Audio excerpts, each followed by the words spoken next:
حضرت امام جعفر صادق علیہ السلام اللہم صلی اللہ محمد میرے مولا ارشاد فرماتے ہیں، کہتے ہیں تمہارے حالات دو طرح کے ہوں گے.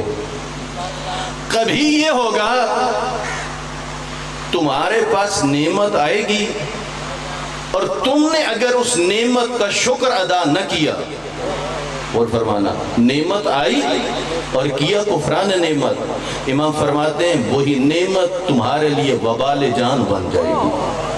تو جو چاہتا ہوں اس نے نعمت دی، بندے نے کیا کیا؟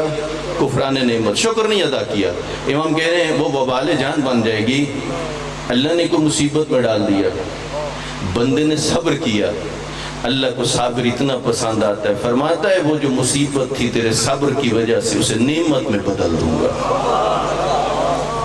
اور فرمانا نعمت پہ شکر ادا نہ ہو تو نعمت کس میں بدلتی ہے؟ وبا بن جاتی ہے، وبال جان. اور ہو مصیبت، ہو امتحان، ہو آزمائش، بندہ وابیلہ نہ کرے، نہ شکری نہ کرے، صبر کرے. امام معصوم فرماتے ہیں تیرے صبر کے نتیجے میں خدا اس مصیبت کو نعمت میں بدل دیتا ہے. غور فرما رہے ہیں نا؟ بات پہنچ رہی ہے نا؟ دیکھیے ذرا غور کیجئے ان باتوں پر.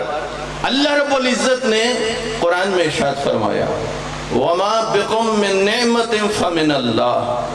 او میرا بندہ تیرے تک جو بھی نعمت پہنچتی ہے ہر نعمت اللہ ہی کی طرف سے ہوتی ہے.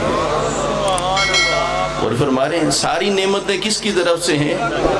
اللہ کی طرف سے.